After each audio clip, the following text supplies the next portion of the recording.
निम्नलिखित संख्याओं के वर्ग के इकाई के अंक बिना वर्ग किए ज्ञात करें। इसमें जो संख्या दिया हुआ है, इस संख्या के बिना वर्ग किए हुए इकाई का अंक बतलाना है। तो इसके लिए क्या करेंगे, संख्या का हम इकाई अंक देखेंगे। क्या देखेंगे, इकाई अंक, और इकाई अंक का वर्ग बतलाएंगे, ठीक ना। जैसे देखिए पहला क्वेश्चन इसमें 272, तो 272 के इकाई अंक इसमें है 2, तो 2 के वर्ग यानी कि 2 के स्क्वायर 4 होगा, तो इसमें इकाई अंक कितना होगा, 4 होगा। तो पहला कैंसिल हो जाएगा इसमें 4। अब देखिए दूसरा क्वेश्चन है, दूसरा क्वेश्चन में इकाई अंक है 4, तो 4 के स्क्वायर होता है 16, 4 के स्क्वायर कितना होगा 16।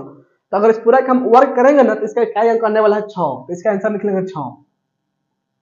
अब देखिए तीसरा में, तो तीसरा में इकाई का अंक है 3, तो 3 के स्क्वायर 9 होता है, तो इस पूरा का वर्ग करेंगे तो इकाई का अंक कितना होगा, 9 होगा, तो यहाँ पे लिख लेंगे 9, तो तीसरा का आंसर होगा 9। अब देखिए चौथा में, चौथा में इकाई का अंक है 6, तो 6 के स्क्वायर 36 होता है, कितना होता है 36, तो इस पूरा के वर्ग करेंगे ना, तो इसमें इकाई अंक होगा 6, तो यहाँ पे लिख लेंगे 6। पंचमा क्वेश्चन में इकाई अंक है 5, है कि नहीं, तो 5 के स्क्वायर 25 होता है, 5 के स्क्वायर 25, तो 25 में इकाई अंक कितना होगा 5, सिर्फ हमको बतलाना है इकाई के अंक। क्या बतलाना है, इकाई के अंक। तो इस पूरा का वर्ग करेंगे ना, तो इस पूरा का वर्ग करने पर जितना आंसर आएगा उसका इकाई अंक 5 होगा, तो इसका आंसर क्या लिख लेंगे 5। देखिए छठा क्वेश्चन में इकाई का अंक है 6, तो 6 के स्क्वायर 36 होगा, यानी कि इसका मतलब होगा कि इसमें इकाई अंक होगा 6।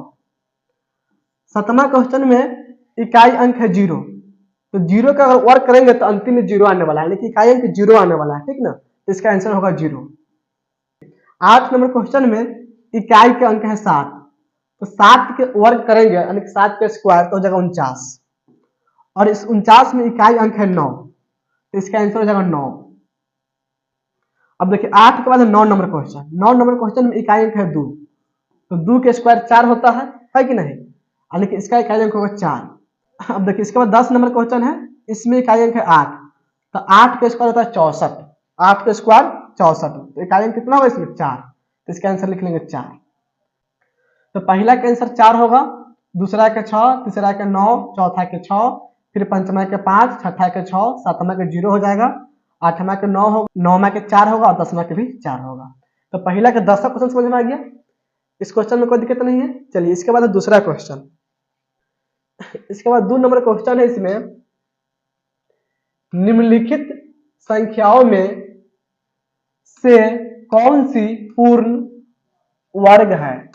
देखिए पूर्ण वर्ग कहने का मतलब हुआ जिसका वर्गमूल पूरा पूरा बाहर निकल जाता है, उसको बोलते हैं पूर्ण वर्ग। जैसे समझिए अगर हम रूट में लिखेंगे 25, तो 25 की रूट होता है 5, तो हम 25 को बोल सकते हैं कि पूर्ण वर्ग है। 25 क्या है, पूर्ण वर्ग संख्या है, पूर्ण वर्ग संख्या है। हम लिख देते हैं 26, 26 का अगर रूट निकालेंगे ना तो पूरा पूरा बाहर नहीं आने वाला है कि नहीं, तो 26 जो है ना पूर्ण वर्ग संख्या नहीं होगा। यही बतलाना इसमें कि कौन सी संख्या पूर्ण वर्ग है। तो देखिए 36 है, तो 36 रूट होता है 6, है कि नहीं, यानी कि 36 जो है ना पूर्ण वर्ग संख्या है, तो इसका आंसर होगा ऑप्शन नंबर ए, यानी कि 36। 31 है 2 में, तो 31 पूर्ण वर्ग नहीं होता है, ठीक है ना, इसका वर्गमूल बाहर नहीं निकलेगा। 17 के भी नहीं निकलता है, फिर 12 है तो इसका भी पूरा पूरा बाहर नहीं निकलता है, ठीक है ना, यानी कि इसका सही ऑप्शन होगा 1 नंबर, यानी कि 36। तो दूसरा क्वेश्चन भी समझ में आ गया। चलिए इसके बाद तीसरा क्वेश्चन 3 नंबर। देखिए 3 नंबर इसमें क्वेश्चन है, निम्नलिखित संख्याओं में से कौन सी पूर्ण वर्ग है। देखिए इसमें भी बतलाना है कौन सी पूर्ण वर्ग है। तो दूसरा क्वेश्चन में छोटा सा संख्या था तो इसको हम बतला दिए, इसमें बड़ा बड़ा संख्या है तो इसको कैसे बतलाएंगे। तो देखिए इसका एक रूल्स है, और किसी संख्या के इकाई अंक, किसी संख्या के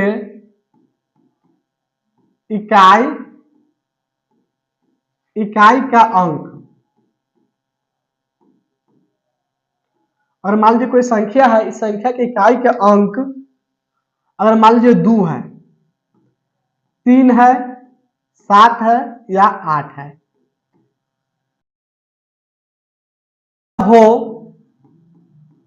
तो वह संख्या पूर्ण वर्ग नहीं होता है, पूर्ण वर्ग नहीं होता है, नहीं होता है। देखिए तो इसको याद कर सकते हैं। अगर मान लीजिए किसी संख्या के इकाई अंक 2 है, 3 है, 7 है या 8 है और चारों में से कोई अंक होगा तो संख्या जो होगा पूर्ण वर्ग नहीं होगा, ठीक ना। तो चेक कीजिए, इसमें 4 है कि नहीं, तो 484 है तो पूर्ण वर्ग संख्या होगा क्योंकि इकाई अंक कितना है, 4 है। तो एक नंबर जो है ना 484 पूर्ण वर्ग है। अब देखिए दूसरा में 7 है तो इकाई अंक 7 है तो पूर्ण वर्ग नहीं होगा, यानी दूसरा जो है पूर्ण वर्ग संख्या नहीं है। तीसरा चेक कीजिए, तो तीसरा के अंत में 8 है यानी कि इकाई अंक कितना है, 8 है, तो ये भी पूर्ण वर्ग नहीं होगा। चौथा में देखिए तो इसमें इकाई का अंक 3 है तो ये भी पूर्ण वर्ग नहीं होगा। समझ में आया कि नहीं। इकाई अंक 2 होगा, 3 होगा, 7 होगा या 8 होगा तो संख्या जो होता है पूर्ण वर्ग नहीं होता है। तो तीसरा कि इसमें सही आंसर होगा ऑप्शन नंबर 1, यानी कि 484 जो होगा पूर्ण वर्ग है। बाकी जो 3 ऑप्शन है इसमें दूसरा, तीसरा, चौथा पूर्ण वर्ग संख्या नहीं होगा। तो तीसरा भी समझ में आ गया। चलिए इसके बाद है चौथा क्वेश्चन 4 नंबर। देखिए 4 नंबर इसमें क्वेश्चन है, निम्नलिखित संख्याओं में से कौन सी पूर्ण वर्ग है। देखिए इसमें भी बतलाना है कौन सी संख्या पूर्ण वर्ग है। सभी संख्या के अंत में 0 है कि नहीं। तो देखिए अगर मान लीजिए किसी संख्या के अंत में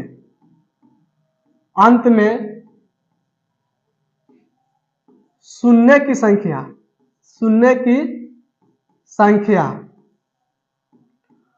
अगर विषम है, विषम यानी कि 1, 3, 5, 7, 9 इस तरह है तो वह संख्या पूर्ण वर्ग नहीं होता है, पूर्ण वर्ग नहीं होता है।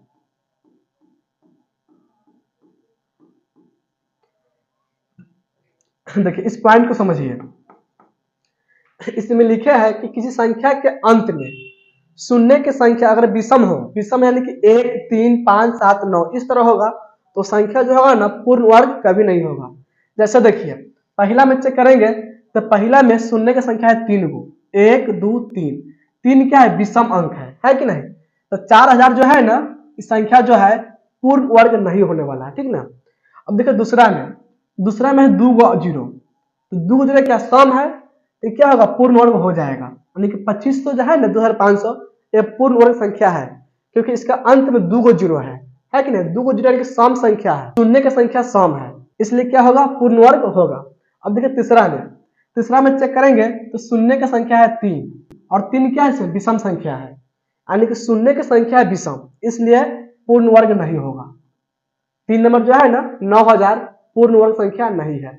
इसके बाद चेक करेंगे 4 नंबर, तो 4 नंबर चेक करेंगे ना तो 2, 2, 4, 1, 5 इसमें 5 गो शून्य है, यानी कि 4 नंबर में अंतिम से शून्य की संख्या 5 है, 5 यानी कि विषम संख्या है तो शून्य की संख्या विषम आ गया तो ये भी क्या होगा पूर्ण वर्ग नहीं है, यानी कि इसका भी वर्गमूल पूरा बाहर नहीं निकलेगा। समझ में आया कि नहीं।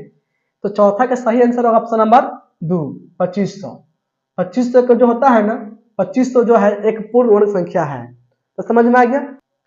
चलिए इसके बाद है 5 नंबर क्वेश्चन।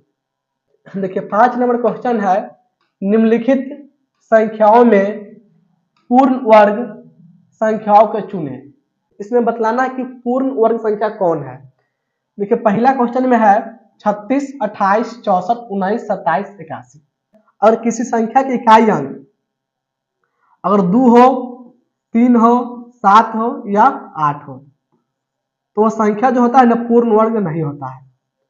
देखिए इसका अंत में 6 है तो पूर्ण वर्ग होगा, ठीक ना। इसका अंत में 8 है तो पूर्ण वर्ग नहीं होगा, 4 है तो पूर्ण वर्ग हो जाएगा, 9 है, ठीक ना, तो 9 तो 19 है तो 19 नहीं होगा। ऐसा नहीं कि 9 है तो हो जाएगा, यहाँ पर 19 लिखा हुआ है तो 19 क्या था, पूर्ण वर्ग नहीं होता है।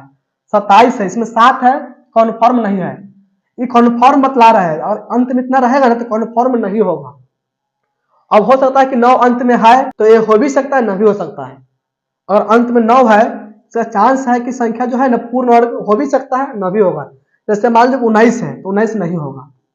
9 जो है पूर्ण वर्ग है और 19 नहीं है कि नहीं। तो जो नहीं होता है कन्फर्म है कि नहीं होगा, और होता है कन्फर्म नहीं है। और 9 है ठीक ना, और 19 है तो इसका इकाई अंक 9 है तो होता है और ये नहीं होता है। तो नहीं होने के लिए कन्फर्म बतला रहा है, ठीक ना। 2 होगा तो कन्फर्म है कि नहीं होगा, और इकाई अंक 3 है तो वो भी कन्फर्म है कि पूर्ण वर्ग नहीं होगा। 7 होगा तो कन्फर्म है कि पूर्ण वर्ग संख्या नहीं होगा, अगर 8 होगा तो भी कन्फर्म है कि पूर्ण वर्ग नहीं होगा। देखिए इसमें 1 है 81 बन रहा है तो 81 पूर्ण वर्ग होता है, यानी कि पहला किसमें आंसर होगा। देखिए पहला क्वेश्चन में पूर्ण वर्ग हो जाएगा 36, 64 और 81। 36, 64 और 81 ये तीनों संख्या जो है ना पूर्ण वर्ग संख्या है। ये तीनों हो जाएगा पहला का आंसर। अब देखिए दूसरा में कौन नहीं है, फिर इसको छाट देंगे। देखिए इसका इकाई अंक 7 है, ये कन्फर्म है कि पूर्ण वर्ग संख्या नहीं होगा। इसका इकाई अंक 8 है तो ये भी कन्फर्म है कि पूर्ण वर्ग संख्या नहीं होगा। अब देखिए इसका अंक 3 है तो ये भी कन्फर्म है कि नहीं होगा। 2, 3, 7, 8 और इकाई अंक होगा तो कन्फर्म होता है कि पूर्ण वर्ग संख्या नहीं होता है। इकाई अंक इसका 9 है तो अभी हो भी सकता है या न भी हो सकता है। तो जो है ना 289 17 का होता है, ठीक है ना।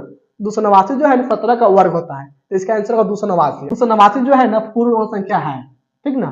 तो दूसरा का आंसर होगा 289। 289 तो दूसरा भी समझ में आ गया। यानी कि पंचमा का 2 क्वेश्चन था, पहला और दूसरा, यह तो समझ में आ गया। उसके बाद 6 नंबर क्वेश्चन देखिए 6 नंबर इसमें क्वेश्चन है, निम्नलिखित संख्याओं में कौन सम संख्याओं का वर्ग है। देखिए सम संख्याओं का वर्ग बतलाना है, तो सम संख्या का वर्ग हमेशा सम संख्या ही होगा। क्या होगा, सम संख्या। जैसे मान लीजिए सम संख्या लिखते हैं 2, तो 2 का वर्ग क्या होगा 4, तो 4 क्या है सम संख्या आता है। सम संख्या लिखते हैं इसके बाद 4, तो 4 का वर्ग क्या होगा 16, ये भी क्या है सम संख्या। सम संख्या लिखेंगे 6, तो 6 का वर्ग कितना होगा 36, तो ये भी क्या रहा है सम संख्या। इसके बाद सम संख्या 8, तो 8 का वर्ग होता है 64, तो ये भी क्या है सम संख्या। तो सम संख्या का वर्ग होता है सम संख्या, है कि नहीं। विषम संख्या मान लीजिए 1, तो 1 के स्क्वायर 1 होगा, 3 के स्क्वायर 9, 7 के स्क्वायर 49, इसके बाद 9 के स्क्वायर 81। देखिए विषम संख्या है तो विषम संख्या का वर्ग विषम संख्या ही होता है। तो इसमें को बतलाना है कि कौन सी संख्या जो है सम संख्याओं का वर्ग है, तो जो सम संख्या होगा वही सम संख्या का वर्ग होगा। तो सम संख्या किसको कहते हैं, जिसका इकाई अंक 0, 2, 4, 6, 8 होगा उसको बोलेंगे सम संख्या। इसको चेक कीजिए, इसमें इकाई अंक 6 है यानी कि सम संख्या है तो सम संख्या का वर्ग होगा। इसमें 5 है तो सम संख्या का वर्ग नहीं होगा। इसमें 4 है तो सम संख्या का वर्ग होगा। इसमें 0 है तो ये भी सम संख्या का वर्ग है। इसमें 1 है तो सम संख्या का वर्ग नहीं होगा, ये भी सम संख्या का वर्ग होगा, है कि नहीं। देखिए तो यहाँ पे लिख लेंगे हल, इसमें आंसर होगा 1296 यानी कि 1296 और 144, फिर कामा होगा 81,22,500, ये भी होगा सम संख्या का वर्ग। तो यही तीनों इसका आंसर होगा, यानी कि छठा के 3 आंसर होगा। जो गोल किया है वही तीनों क्या इसका आंसर होगा। समझ में आया कि नहीं। तीनों आंसर क्यों होगा, क्योंकि तीनों जो है ना सम संख्या का वर्ग होगा, क्योंकि तीनों सम संख्या है, और सम संख्या है तो सम संख्या का वर्ग होगा, विषम संख्या होगा तो विषम संख्या का वर्ग होगा, ऐसा भी इसको हम कह सकते हैं। चलिए इसके बाद 7 नंबर क्वेश्चन देखिए 7 नंबर इसमें क्वेश्चन है, निम्नलिखित संख्याओं में कौन विषम संख्याओं का वर्ग है। देखिए इसमें बतलाना है कौन सी संख्या विषम संख्याओं का वर्ग है। देखिए तो जो विषम संख्या होगा वही संख्या विषम संख्या का वर्ग होगा। तो चेक कीजिए, इसमें इकाई अंक 1 है तो विषम संख्या है, तो विषम संख्या का वर्ग होगा। इसका इकाई अंक 4 है तो सम संख्या है, तो विषम संख्या का वर्ग नहीं होगा। इकाई अंक 5 है तो विषम संख्या है, तो विषम संख्या का वर्ग होगा। इसमें चेक कीजिए, इकाई अंक 6 है है कि नहीं, तो विषम संख्या नहीं है। सम संख्या है तो विषम संख्या का वर्ग नहीं है। इसमें अंतिम में 9 है तो विषम संख्या का वर्ग होगा, यानी कि इसका आंसर होगा 441, 1225, 5329, 5229, इस तीन में इसका आंसर होगा। तो यहाँ तक समझ में आ गया। अगर आप लोगों को वीडियो अच्छा लगा हो तो वीडियो को लाइक कीजिए, चैनल को सब्सक्राइब कीजिए और वीडियो को अपने दोस्तों के पास शेयर भी कीजिए। फिर मिलेंगे नेक्स्ट वीडियो में नेक्स्ट क्वेश्चन के साथ। आज के लिए इतना ही रहने देते हैं।